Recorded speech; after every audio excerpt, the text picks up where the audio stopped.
नमस्कार, हर हर महादेव, जय भोलेनाथ। आपका स्वागत है आपके खुद के YouTube चैनल पर जिसका नाम है चाचा के फैक्ट्स। मैं नितिन हूँ, कहानियां सुनाता हूँ। और आज जो कहानी चल रही है वो दीप्ति दिनेश अलका प्रकाश की चल रही है। अगर इससे पहले वाला भाग आपने नहीं देखा है तो देख लीजिएगा, मैंने लिंक डिस्क्रिप्शन में रखा है।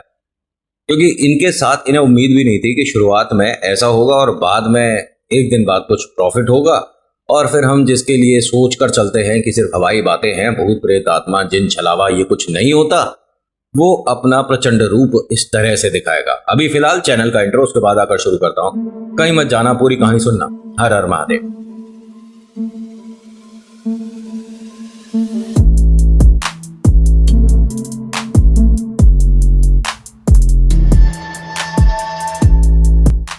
अच्छा, कहानी शुरू करने से पहले रिक्वेस्ट है कि अगर पसंद आती है तो लाइक शेयर सब्सक्राइब करिएगा। कमेंट में लिखिएगा आपका नाम, कौन सी जगह से वीडियो देख रहे हो बताना मुझे, ठीक है?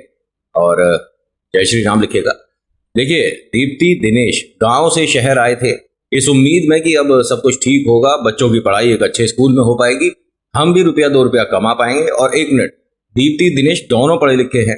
और मेन कारण ये कहूँ कि गांव से बाहर आने का वो था कि कमाई का जरिया थोड़ा कम होना। गांव में शहर के मुताबिक आज तो खैर सभी तरह की सुविधाएं हैं, लेकिन उस तरह की पहले सुविधाएं नहीं थी। और बच्चों को जहां ये पढ़ा रहे थे वहां भी आगे चलकर दूसरे स्कूल में करना पड़ता, और वो दूसरा स्कूल अपने गांव से तकरीबन 20-22 किलोमीटर दूर था। तो आने जाने में बहुत समस्या होने वाली थी, इसीलिए इन्होंने शहर की तरफ अपना रुख करा।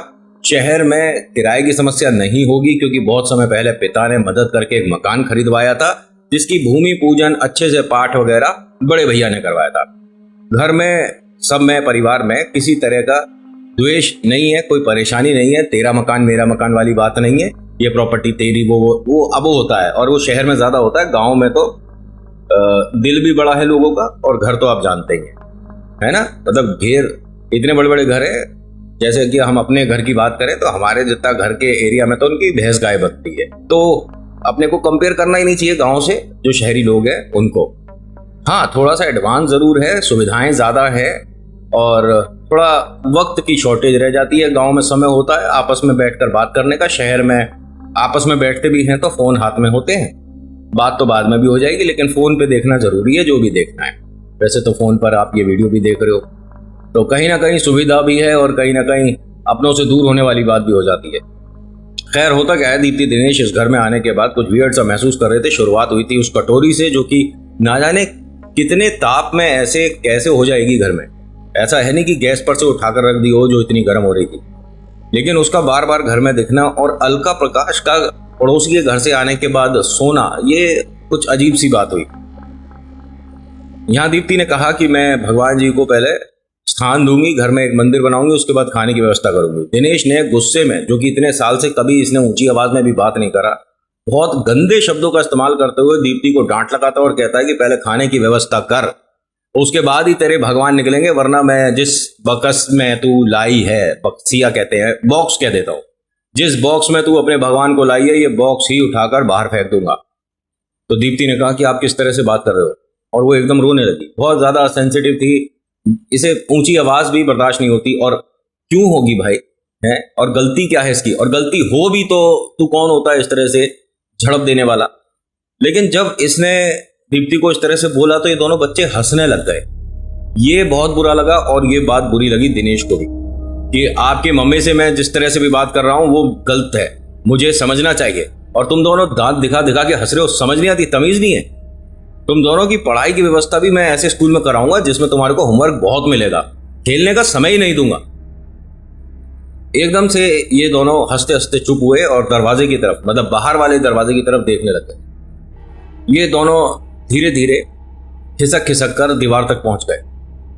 अब ऐसा लग रहा था इन बच्चों को देखकर कि इनके डर की वजह से ये दीवार तोड़कर कहीं पीछे के घर की तरफ ना निकल जाएं। वो दीवार से सटते जा रहे थे दोनों। अब मम्मी अपने आंसू पहुंचती हैं और दोनों बालकों के पास आकर बैठती हैं, कहती क्या हो गया बेटा, डर क्यों रहे हो? पापा ने ऐसे, चलो ठीक है, अरे आप ऐसे मत बोला करो। मतलब माँ को इस तरह से बोला उन्होंने, अपने आंसू, अपने परेशान होने वाली बात को तो साइड कर दिया, बच्चों को आप ऐसे मत बोलो।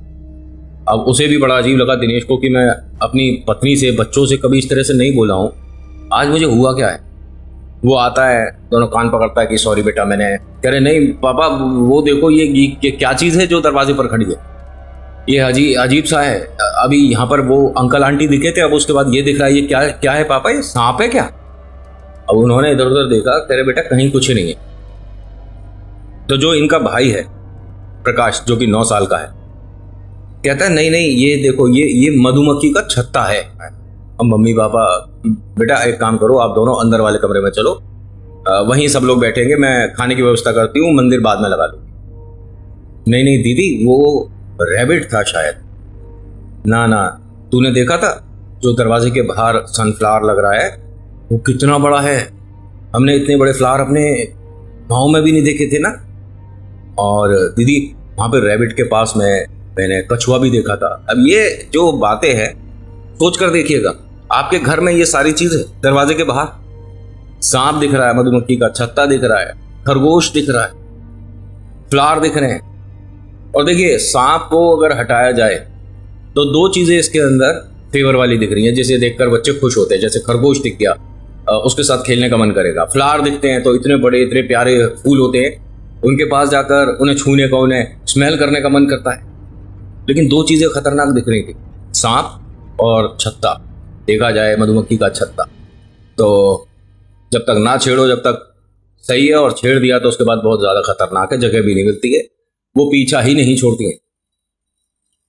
माता पिता इन्हें अंदर वाले कमरे में लेकर आए। पिता रसोई में उनका हाथ बंटवा रहे थे। बच्चे एकदम अंदर से तेजी तेजी से रोने लग गए। अब ये दोनों मम्मी पापा जैसे बच्चों की चीख सुनी भागते हुए अंदर वाले कमरे में आए। दोनों आराम से खेल रहे थे, कोई चीखे चिल्लाए नहीं थे।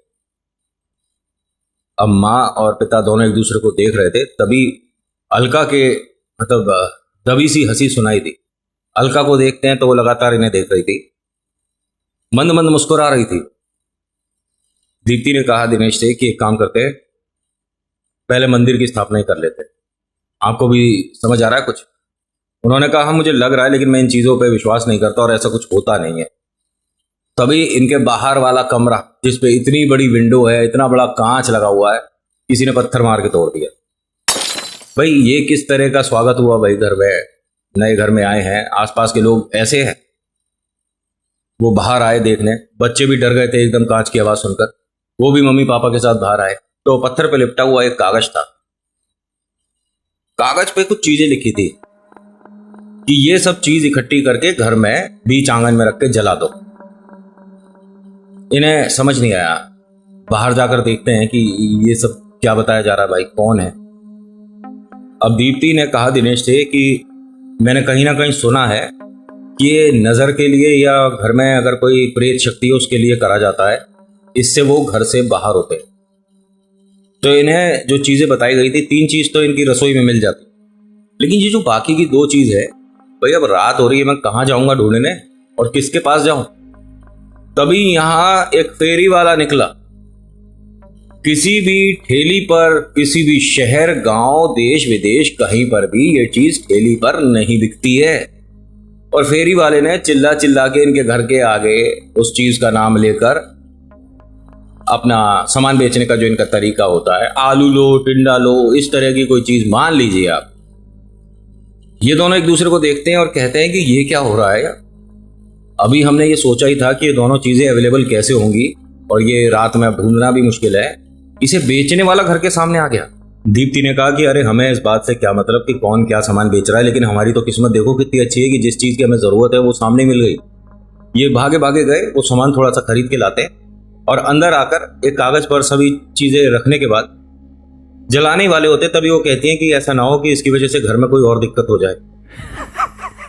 उन्होंने कहा वैसे तो हमें ये भी नहीं पता किसने ये सब कुछ लिख के भेजा है, और हमें बस ये मानकर चलना चाहिए कि ईश्वर की मर्जी से ये सब कुछ हो रहा होगा। तो उन्होंने कहा कि क्या हमें ऐसा करना चाहिए? देखो मैं कुछ नहीं कह सकता, बस तुम अगर हाँ करती हो तो मैं अभी ये चीज़ कर सकता हूँ। और देखो भगवान की कृपा से ही तो हमें ये चीज़ें अवेलेबल हुई है, बाकी 3 तो रसोई में थी और ये 2 कहाँ जाता मैं लेने। सोचो जो होता है अच्छे के लिए होता है, तो इसे अगर हम घर में जला देते हैं तो सब कुछ ठीक होगा ना। तभी यहाँ पर इनके दोनों बच्चे चिल्ला चिल्ला कर रोने लगे, भूख लग रही है हमें खाना दो, भूख लग रही है हमें खाना दो। तो माँ ने कहा एक काम करती हूँ, ये सब सामान अभी थोड़ा सा साइड कर देते हैं, पहले मैं पुलाव बना लेती हूँ, जल्दी से बन जाएगा, खाएंगे सब लोग आराम से, उसके बाद हम ये करेंगे। दिनेश ने भी कहा कि चलो ठीक है, वैसे भूख तो मुझे भी बहुत लग रही है, रसोई में चलते हैं।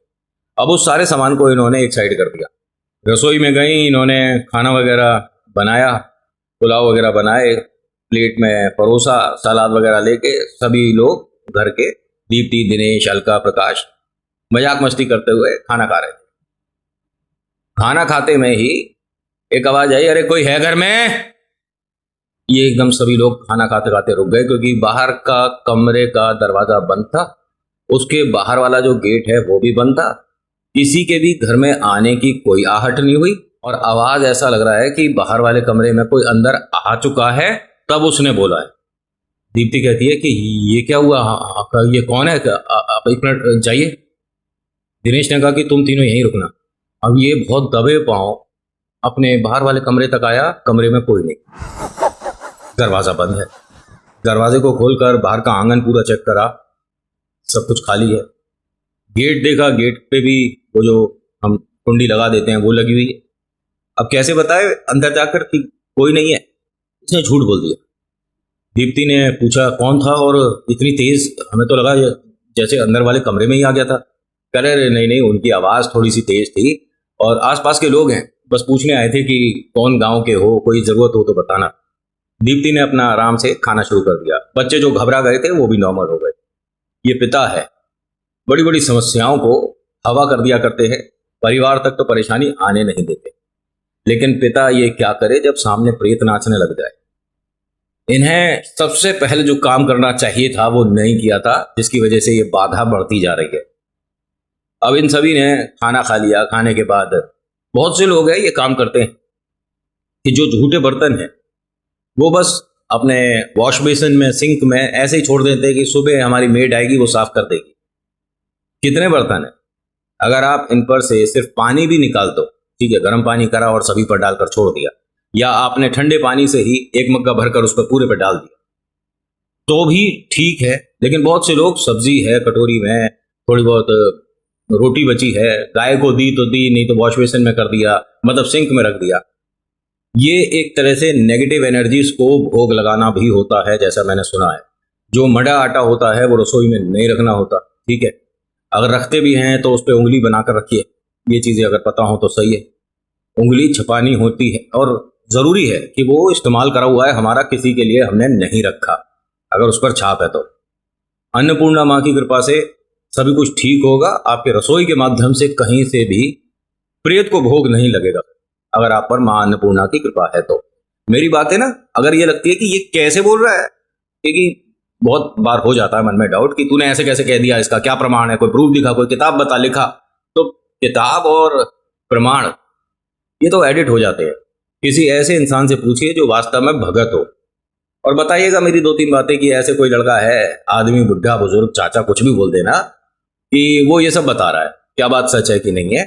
अगर वो ये कहता है कि इसकी 10 बातों में से 10 बातें सही है, मैं 5 और 6 की भी नहीं कर रहा, ठीक है, 10 में से 10 अगर सही है जो लड़का बैठा बता रहा है, तभी आप आकर इस वीडियो के नीचे बता देना मुझे कि हाँ तुमने ठीक बताया था। हवा में बातें नहीं करता मैं, और करनी भी नहीं चाहिए, और इस विषय में तो बिल्कुल नहीं करनी चाहिए। आप कोई कॉमेडी वीडियो बना रहे हो तो ठीक है, बनाओ, हंसाओ लोगों को, जो मर्जी बोलते रहो, जिस चीज का मतलब नहीं है वो भी बोल दो, कोई फर्क नहीं पड़ता। लेकिन अगर आप कोई हॉरर इंसिडेंट शेयर कर रहे हो किसी का, तो उसका जैसा है ना वैसे ही बता दो, और उसने जैसे बताया है बताने के लिए वही प्लीज ट्राई करो, अपनी तरफ से मसाले नहीं, क्योंकि जिस चीज की आप उम्मीद नहीं कर सकते वो एकदम से आपको प्रेजेंट हो जाए तो फिर समझ नहीं आता कि भागना है कि यहीं रुकना है। अब होता क्या है कि दीप्ति और दिनेश ने यहां से अपने खाने के सारे बर्तन उठाए, समेटे और रसोई में जाकर वॉश बेसिन में रख दिए कि अभी पूरे दिन के थके हुए हैं, ढंग से मकान भी अभी प्रॉपर सेट नहीं हुआ है, सुबह साफ सफाई करेंगे तब बर्तन धो लेंगे। आकर ये अंदर वाले कमरे में सभी लोग नीचे जमीन पर गद्दा बिछाकर लेट गए। तकरीबन 12-1 बजे इनके रसोई में कुछ बर्तनों की खटपट सी हुई। सबसे पहले आंख खुली दीप्ति की। दीप्ति ने दिनेश को जगाया और कहा कि आप 1 मिनट रसोई में जाकर देखना, कुछ खटपट सी हुई है। उन्होंने कहा अरे कल साफ सफाई करेंगे, हो सकता है कि चूहे वगैरह हों। तो उन्होंने कहा अरे फिर हम देखिए नीचे गद्दा बिछाकर सो रहे, अगर इस घर में चूहे हैं तो अरे मेरे को बहुत डर लगता है। आप एक काम करिए, या तो देख कर आइए रसोई में, या दरवाजा बंद करिए, कम से कम इस कमरे में कोई चूहे वगैरह तो नहीं आएंगे। इन्होंने जैसे ही दरवाजा बंद करा, रसोई में से बर्तन इस तरह से जमीन पर पटके किसी ने, जैसे न जाने कितना गुस्सा आ गया। एकदम दीप्ति उठकर बैठ गई और कहती है, ये क्या हुआ था? उन्होंने कहा, तुम बैठो, मैं देखता हूं। इन्होंने रसोई में जाकर नहीं, यहीं से इस कमरे से झांक कर देखा, एक भी बर्तन जमीन पर नहीं गिरा। दरवाजा बंद करके कहते हैं दीप्ति से, अरे सुबह उठा देंगे, कुछ सामान गिर गया है। अरे मैं जाकर लगा देती हूँ। उन्होंने कहा, अरे तुम्हें जाने की जरूरत नहीं है, मैं कह रहा हूँ ना सुबह कर देंगे। दीप्ति ने कहा, नहीं नहीं, अरे सामान न जाने उसमें सब्जी हो कुछ हो। उन्होंने कहा, कुछ ही नहीं, खाली बर्तन गिरे हैं। अरे फिर भी मेरे को अजीब लग रहा है, मैं जाकर रसोई देखती हूँ। दिनेश ने कहा, अरे तुम क्यों अब परेशान होती हो, बैठो आराम करो और मैं जाता हूँ। इन्होंने दरवाजा खोला, रसोई में गए तो दीप्ति इंतजार कर रही थी। 2-1 मिनट होने के बाद आवाज देती है और कहती है कि क्या हुआ, बर्तन आपने रख दिए तो आओ अब सो जाओ, आराम करो। कोई आवाज नहीं आई। ये बाहर गई, रसोई में कोई भी नहीं है। वॉशरूम देख लिया, इधर देख लिया, बाहर वाले कमरे में देख लिया, बाहर आंगन देख लिया, गेट के आसपास देख लिया, कहीं भी नहीं है। जो इन्होंने कच्चा पक्का सा मकान बनाया हुआ है ना अभी, वो जो छत की तरफ जाती हैं सीढ़ियां, उस पर कोई दरवाजा भी नहीं था। ये जब उधर देखने गई तो 8-10 सीढ़ियां छोड़कर ये बैठा हुआ है और कांप रहा था। दीप्ति ने कहा कि अरे आप ठीक हो और यहाँ क्या कर रहे हो? उसने कहा, नहीं मुझे नहीं समझ आता, ये जो अभी गया था ना, मैं इसको देखने के लिए ऊपर तक आ गया और यहाँ तो बहुत बहुत सारे लोग हैं और मैंने एक आदमी को देखा है अपनी छत पर जिसके सिर नहीं है और हम गलत घर में आ गए हैं। उन्होंने कहा, ये सब बेकार की बातें मत करो, आप मन से बातें मत बनाओ। उसने कहा, मैं मन से बात नहीं बना रहा हूँ, एक काम करो, तुम दबे पाओ जाओ और छत पर देख कर आओ क्या हो रहा है हमारी छत पर। ये 2-1 कदम चलती है तो आखिरी वाली सीढ़ी से पहले ही उसे छत की जमीन दिखने लग जाती है। कोई दरवाजा वगैरह अभी प्रॉपर ऐसा नहीं है कि बंद कर दोगे, क्योंकि ऊपर इन्हें एक और फ्लोर बनाना था, उस वजह से कच्चा पक्का सा छोड़ रखा है। तो इसे बड़ी अजीब सी चीज दिखी कि एक चिपचिपा सा पदार्थ है, जैसे कि तारकोल होता है, इनकी पूरी छत पर, और इसके सामने से एकदम छप छप करके कोई भागता हुआ गया। ये घबराई और जैसे ही गिरने वाली थी, इनके पतिदेव ने थाम लिया। जैसे ही उसने पकड़ा, वहां अलका और प्रकाश तेज तेज हंसने लग गए और बोलते हैं कि हाँ अंकल, फिर क्या हुआ ये तो बताइए। हाँ अंकल, ये तो बताइए। दीप्ति और दिनेश भागते हुए नीचे आए। दोनों बच्चे सो रहे हैं। बच्चों को जगाया और पूछा कि अभी तुम क्या बोल रहे थे? बच्चे बहुत ज्यादा नींद में कि पापा हम तो सो रहे हैं, हमने कुछ नहीं बोला। इनके घर में ये 3 बजे तक जो सब कुछ हुआ, ये तो वो था। अब जो 3 से 3:15 के बीच में होना था, इन्हें उसकी उम्मीद नहीं थी। इनके घर पर दोबारा से वो आवाज आई, अरे कोई है घर में? चारों डर गए। धीरे धीरे दिनेश और दीप्ति अपने बच्चों को इसी कमरे में छोड़कर बाहर वाले कमरे तक आए। दरवाजा खोला तो गेट पर कम से कम 25-30 लोग खड़े थे। सब इन्हें लगातार देख रहे हैं। दूर दूर तक रोड पर कोई नहीं है, कोई चौकीदार नहीं, कोई आदमी नहीं घूम रहा, लेकिन ये सभी लोग हमारे गेट पर क्यों खड़े? हाँ जी बताइए, क्या क्या क्या काम था आपको? कोई बात नहीं कर रहा, कोई कुछ नहीं बोल रहा।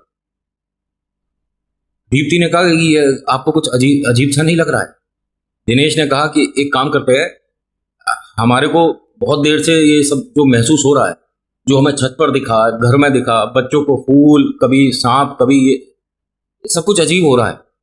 और इन सभी अजीब बातों पर एक ही हैं जो कि मदद कर सकते हैं, हनुमान चालीसा करते हैं। नहीं, पहले वो जो हमें किसी ने दिया था वो जला देते। इन्होंने कहा कि ठीक है, पाठ करते करते हम उसको भी करेंगे काम जो किसी ने कागज पर लिख कर दिया था। अंदर गए तो वो चीज नहीं मिल रही जो इन्होंने एक कागज में सब कुछ समेट कर रख दिया था। दिनेश ने ढूंढने के बाद अंदर से आवाज दी दीप्ति को और कहा कि अरे वो कहां रख दिया था, नहीं दिख रहा है सामान। दीप्ति अंदर आके वो सामान ढूंढने की कोशिश करती है तो इन्हें लगा कि शायद गेट खुला है।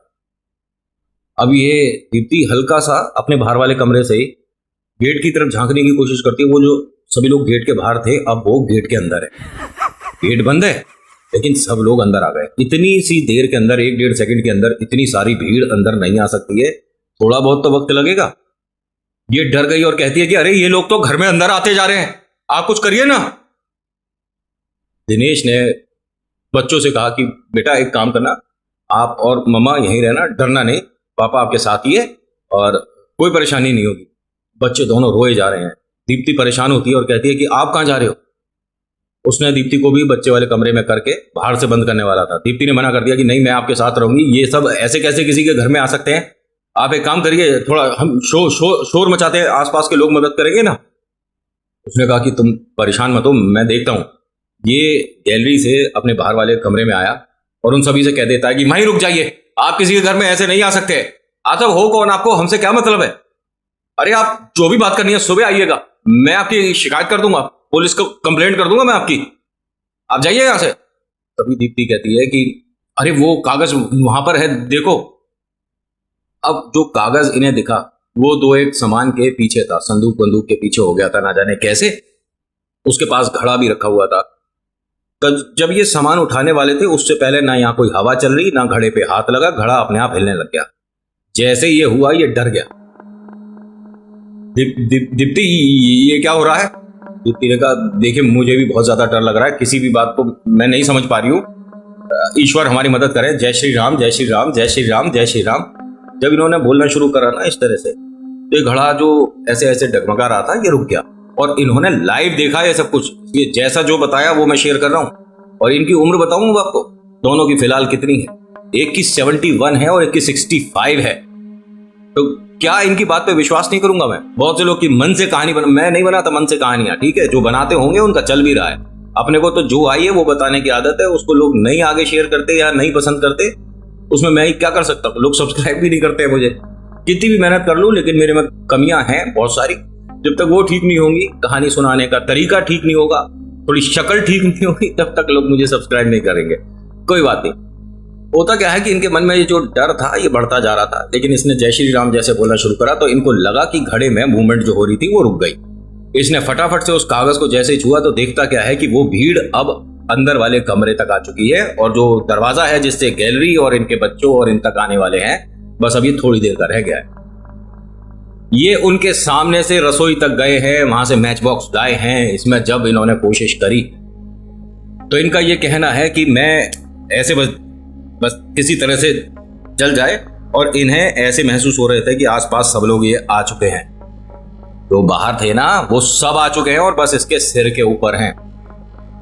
जहां इससे गलती हुई, किसने मदद करी थी इन्हें आज तक नहीं पता। जैसे इन्होंने इसे स्वाहा करा, उसमें से वो जो घास निकली, इतनी बदबू निकली, इतनी, मतलब कहा जाता है घास उठी तो सब ठीक और नहीं उठी तो बस गया कोई। अगर नहीं पता तो इसके बारे में भी एक वीडियो बनाऊंगा, लाल मिर्च और घास का क्या रिलेशन है। इनके घर में एकदम से सब कुछ साइलेंट सा हो गया, बालक आराम से नॉर्मली सो गए। जो वाइफ हैं वो कहती हैं कि जब से घर में आए हैं मेरा सिर भारी सा हो रहा था, ना जाने ऐसा लगता हो कि अब सब कुछ ठीक है। पतिदेव को भी समझ नहीं आया कि हाँ कुछ फर्क सा तो आया है, सब कुछ शांत हो गया। उसके बाद उसी सारे सामान को जो इन्होंने स्वाहा किया साइड करते, एक आसन लगाते हैं वहां पर और फिर हनुमान चालीसा करते हैं। और इनका ये कहना है कि नितिन हमने 3:30 बजे रात से हनुमान चालीसा पढ़नी शुरू करी और 5 बजे तक हम रुके नहीं। हमें नहीं पता कि हमने कितनी बार पढ़ी है, बच्चे हमारे सोते रहे और उस दिन का दिन है और आज का दिन है, कभी भी हमें दोबारा से वो सब अपने घर में महसूस नहीं हुआ। हाँ, अगले दिन ही अपने गांव आ गए थे सारी बातें शेयर करने अपने माता पिता भाई के साथ। वो भी वापस आए थे इस घर में पाठ कराने के लिए, लेकिन जो पाठ करने आए उन्होंने पहले जो चेक करा बताया कि इसमें कोई भी नकारात्मक ऊर्जा नहीं है। ये कहते हैं जहां पर हमने उस कागज को स्वाहा किया वो जमीन हल्का सा भी जैसे छू कर देते हैं ना, तो बाकी पूरे घर से वो हल्की हल्की ठंडी रहती है, क्यों पता नहीं। क्या कहोगे इसे। कृपा करने वाले आसपास होते हैं, ईश्वर खुद नहीं आ पाते लेकिन किसी को भेजते हैं। कहते हैं ना कि ईश्वर का रूप कोई ना कोई धारण करके हमारी जिंदगी में आता जरूर है, भले ही वो कोई भी हो, उसके बाद आपके लाइफ में चेंजेस आने शुरू हो जाते हैं। तो आज के अनुभव में इतना ही, कैसा लगा बताना जरूर। So thank you so much for watching. मैं नितिन हूं, यह है चाचा के फैक्ट्स। हर हर महादेव, जय भोलेनाथ, धन्यवाद।